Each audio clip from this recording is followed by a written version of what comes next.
నమస్కారం NS news కి స్వాగతం. నా పేరు ఉషా. ముందుగా ముఖ్యాంశాలు.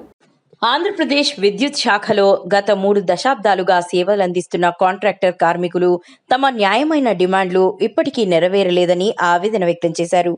చిత్తూరు జిల్లా విద్యుత్ కాంట్రాక్ట్ కార్మికులు మంగళవారం తమ సమస్యలను మీడియా ముందుకు తీసుకొచ్చారు. గత ప్రభుత్వంలో అప్పటి ముఖ్యమంత్రి వైఎస్ జగన్మోహన్ రెడ్డి ఇచ్చిన హామీలు అమలు కాలేదని, ప్రస్తుతం అధికారంలో ఉన్న ప్రభుత్వం ఏర్పడి 2.5 సంవత్సరాలు గడిచినా తమ సమస్యలు పరిష్కారం కాకపోవడం బాధాకరమని పేర్కొన్నారు. మాటలకే పరిమితమై కార్మికులకు న్యాయం జరగలేదని ఆరోపించారు.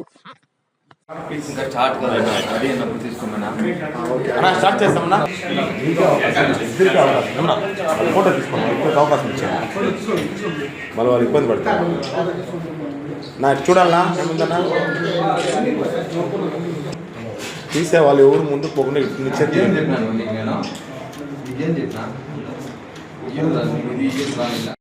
హృదయపూర్వక నమస్కారం. ప్రధానంగా చిత్తూరు జిల్లాలో రాష్ట్ర వ్యాప్తంగా ఎటువంటి కార్యక్రమం తీసుకున్నా మొట్టమొదట మాకు సెంటిమెంట్గా చిత్తూరు ప్రెస్ క్లబ్లో స్టార్ట్ చేయడం మాకు అలవాటు. 2.5 సంవత్సరంగా ఈ ప్రభుత్వం వచ్చిన తర్వాత ఎక్కడా కూడా మేము ఎలాంటి నిరసన కార్యక్రమాలు కానీ చేయకుండా శాంతియుత పద్ధతిలో మాకు తెలిసినటువంటి విధానంలో వాళ్ళకి రిప్రజెంటేషన్ ఇవ్వడం కానీ ఇవన్నీ కూడా చేసుకుంటూ వస్తాము. సోషల్ మీడియా ఉద్యమం మేడే రోజు ప్రారంభించడం జరిగింది. అది ప్రత్యేకంగా ఉమ్మడి చిత్తూరు జిల్లాలో ప్రారంభించడం జరిగింది. మేడే రోజు కార్మికుల దినోత్సవం సందర్భంగా మాకు ఏదైతే హామీలు ఇచ్చారో ఉమ్మడి కూటమి నాయకులు అది గుర్తు చేస్తూ ఈరోజు సోషల్ మీడియా ఉద్యమం 75వ రోజు చేరింది. 75వ రోజు సందర్భంగా మొట్టమొదటి సమావేశం చిత్తూరు జిల్లాలో మా కమిటీతో ఏర్పాటు చేయడం జరిగింది. ముఖ్యంగా మీడియా ద్వారా ప్రభుత్వాన్ని ఒకటే రిక్వెస్ట్ చేస్తున్నాం. 3 దశాబ్దాలుగా ఈ కాంట్రాక్ట్ సిస్టాన్ని పెంచి పోషిస్తున్నటువంటి రాజకీయ నాయకులందరికీ కూడా విద్యుత్ కార్మికుల తరఫున వేడుకుంటున్నాం. మీరు రాజకీయాల్లో ఉన్నప్పుడు వాగ్దానాలు చేయడం మామూలే, కానీ విద్యుత్ కార్మికులు హుదూ తుఫాను, తిత్లీ తుఫాను, కరోనా లాంటి కష్టకాలాల్లో మేము ప్రజలందరినీ మేము ఆదుకుంటూ మా యొక్క విధుల్లో ఎటువంటి నిర్లక్ష్యం లేకుండా మేము బాధ్యతాయుతంగా మేము పనిచేస్తున్నాం. మీ అందరికి కూడా ఒకటే రిక్వెస్ట్ చేస్తున్నాం. రాజకీయ పార్టీలందరికీ కూడా మీరు గత ప్రభుత్వంలో జగన్మోహన్ రెడ్డి గారు పాదయాత్రలో మొట్టమొదట ఈ చిత్తూరు జిల్లాలోనే కలవడం జరిగింది. ఇటుకలపై నుంచి ఇచ్చాపురం వరకు పాదయాత్రలో మమ్మల్ని రెగ్యులరైజ్ చేస్తానని చెప్పి హామీ ఇచ్చారు. ఆయన ఆ హామీ నిలబెట్టుకోకుండా వెళ్ళారు. అది గుర్తు చేస్తూ గౌరవ ఇప్పుడున్నటువంటి మంత్రివర్యులు నారా లోకేష్ గారికి మన పాదయాత్రలో యువకాలంలో మేము రిక్వెస్ట్ చేసినప్పుడు ఆయన ఆర్టీపీపీ కేంద్రంగా మాకు హామీ ఇచ్చాడు. జగన్మోహన్ రెడ్డి మిమ్మల్ని మోసం చేశాడు, మేము వచ్చిన వెంటనే మిమ్మల్ని రెగ్యులరైజ్ చేస్తామన్నారు. అదేవిధంగా గౌరవ ఉప ముఖ్యమంత్రి వర్యులు శ్రీ కొరదల పవన్ కళ్యాణ్ గారు కూడా అదేవిధంగా మనకు జనసేన జనవాణి కార్యక్రమంలో హామీ ఇవ్వడం జరిగింది.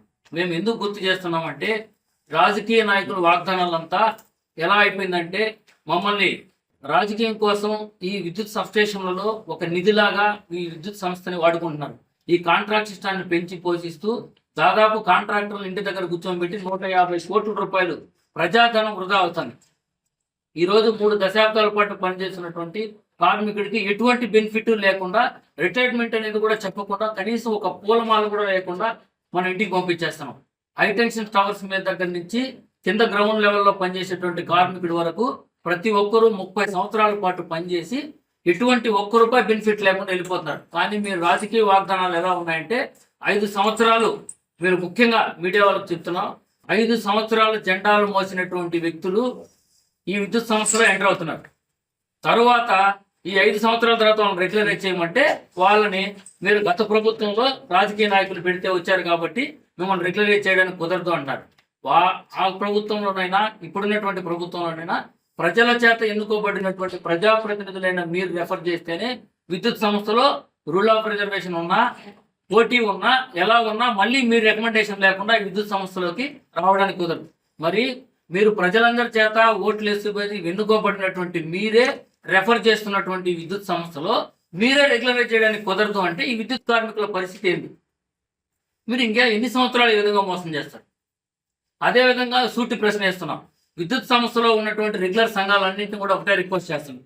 3 దశాబ్దాలుగా ఈ విద్యుత్ కార్మికులందరినీ కూడా మీ అవసరానికి వాడుకొని ఇప్పుడు లాస్ట్ ఇయర్ ఒక ధర్నా 36 ఈ సంఘాలతో పాటు కలిపి ఒక సమావేశం ఏర్పాటు చేసి మీరందరూ కూడా ఈ విద్యుత్ సమస్యలో మనం అందరూ కూడా పోరాటం చేద్దామని చెప్పేసి విద్యుత్ కార్మికులు రోడ్డు మీద తీసుకొని వచ్చి మళ్ళీ వాళ్ళ పని అయిన తర్వాత ఇప్పుడు వదిలేసి మళ్ళీ ఇండివిజువల్గా ఎవరి పార్టీకి వాళ్ళు మేము విడిపోయాము, 36 సంఘాలు మేము కలిపి లేము అంటారు. 36 సంఘాలు కలిపి ఉన్నప్పుడు గౌరవనీయులు ఇంధన శాఖ వర్యులు అదేవిధంగా గౌరవ గుట్టిపాటి రవికుమార్ గారు ఆధ్వర్యంలో కమిటీ వేయడం జరిగింది. మమ్మల్ని అందరినీ రెగ్యులరైజ్ చేయడానికి 3 నెలల్లో కమిటీ అని చెప్పి ఆల్ CMDస్తో కమిటీ వేశారు. ఈ రోజు వరకు 5 నెలలు అయిపోయి 6వ నెల అవుతాను. గత ప్రభుత్వంలో జరిగినటువంటి అన్యాయమే ఇప్పుడు కూడా మళ్ళీ జరుగుతాను. మేము అదే ప్రశ్నిస్తున్నాం. రెగ్యులర్ సంఘాలన్నింటినీ కూడా చుట్టి ప్రశ్నిస్తున్నాం.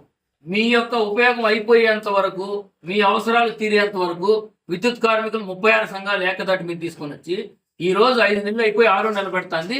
దాన్ని ప్రశ్నించకుండా మేమందరూ విడిపోయామని చెప్పి ఎవరి పార్టీకి వాళ్ళు రాజకీయ ప్రయోజనాల కోసం కొద్దిమంది ప్రయోజనం చేస్తే, కొంతమంది రాజకీయ నాయకులతో పాటు కొంతమంది యూనియన్ నాయకులు వాళ్ళ స్వార్థానికి విడిపోయి మేము ఎలక్షన్లో నిలబడ్డాం, మేము కొత్త వాళ్ళు వచ్చాం, పాత వాళ్ళ సంగతి మాకు తెలియదు అంటున్నారు. ఎన్ని సంవత్సరాలు ఈ విద్యుత్ కార్మికులు మీరు ఈ విధంగా మోసాలు చేస్తారు? విద్యుత్ సంస్థలో ఈ విధంగా మోసం చేయడం వల్ల ఈరోజు ప్రైవేటీకరణ అనేది మన నెత్తి మీద వచ్చి కూర్చుంటుంది. ప్రైవేటీకరణ మొదలు పెట్టడానికి కారణం విద్యుత్ సంస్థలో ఉన్నటువంటి రెగ్యులర్ నాయకులే. మీరు ఈ విధంగా విద్యుత్ కార్మికులను వాడుకోవడం, తర్వాత వాళ్ళని రోడ్డు మీద వదిలేయడం కారణంగా ఈ రోజు ప్రైవేటీకరణ మొదలుపెట్టింది. ఈ రోజు ప్రజాధనం 150 కోట్లు కాంట్రాక్టర్కి ఓన్లీ జీతాలు పే చేయడం వల్లనే 150 కోట్లు ప్రజల డబ్బు వాళ్ళ అప్పనంగా వాళ్ళ చేతిలో పెడతారు. వాళ్ళని ఎవరైతే ఈ 3వ పార్టీ విధానాన్ని తెలంగాణలో రద్దు చేశారు, ఇక్కడ రద్దు చేయలేరు. ఎందుకంటే ఈ కాంట్రాక్టర్లు అందరూ కూడా రాజకీయ పార్టీలకు సంబంధించినటువంటి వ్యక్తులే. సో నువ్వు ఎంత ధర్నాలు చేసినా, ఎంత రోడ్డు ఎక్కినా మళ్ళీ రాజకీయ పార్టీల చేతిలో ఉంది కాబట్టి వాళ్ళు వెళ్ళి మళ్ళీ రాజకీయ నాయకులతో మాట్లాడి, సార్ మనకి ఇది కానీ మీరు ఎత్తేసినారు అంటే, ఈ సబ్స్టేషన్లో నియామకం ఆగిపోయింది, వాళ్ళని రెగ్యులరైజ్ చేశారు అంటే మళ్ళీ మాకు మనుగడ ఉండదు, మీకు మేము రాజకీయ పార్టీకి డబ్బులు సపోర్ట్ చేయలేము. సో రాజకీయ నాయకులకు ఒక పెద్ద నిధిలాగా ఈ విద్యుత్ సమస్య ఉంది. ప్రజలందరినీ కూడా ఒకటే రిక్వెస్ట్ చేస్తున్నాం, మీరు ఆలోచించండి. భారత రాజ్యాంగంలో ఉన్నటువంటి ఆర్టికల్ 19 కానీ, ఆర్టికల్ 21 కానీ, ఆర్టికల్ 23 కానీ ఇవన్నీ కూడా తుంగలో తొక్కేసి రాజకీయ నాయకులు ప్రజలను మబ్బులో పెడుతున్నారు. మేము రాజకీయ నాయకులందరినీ కూడా ఒకటే రిక్వెస్ట్ చేస్తాం, ఈ 3వ పార్టీ విధానం రద్దు చేయడం వల్ల 150 కోట్లు ప్రజాధనం ప్రజలకు పంచిపెట్టండి. విద్యుత్ కార్మికులకు పిట్టల్లాగా రాలిపోతున్నారు, కాలిపోతున్నారు. మీరు ఒక చిన్న సున్నితమైన అంశం, ఇది మాట్లాడచ్చో మాట్లాడకూడదు నాకు తెలియదు, కానీ ఒక చిన్న సంఘటన జరిగితేనే, ఒక చిన్న సంఘటన అని చెప్పను, ఒక లాకప్ డెత్ ఏదో సంథింగ్ ఒక పెద్ద ఇష్యూనే జరిగింది అనుకున్నాం. దానికి రాజకీయ పార్టీలు అందరూ కూడా వాళ్ళందరూ కుటుంబాన్ని దగ్గరికి చేర్చుకొని మాట్లాడటం చాలా ఆనందం, మంచిది. ప్రతిపక్ష నాయకులైనా సరే, ఇటువంటి గౌరవ ముఖ్యమంత్రి గారైనా సరే. మరి 2.5 సంవత్సరం నుంచి మేము ప్రతిరోజు మీరు ఎక్కడికి వస్తే అక్కడికి వచ్చి మేము రిప్రజెంటేషన్లు ఇస్తున్నాం. కాలిపోతున్నాం, చనిపోతున్నాం. మేము ఎవరి కోసం చనిపోలా, కేవలం ప్రజల కోసమే చనిపోతున్నాం.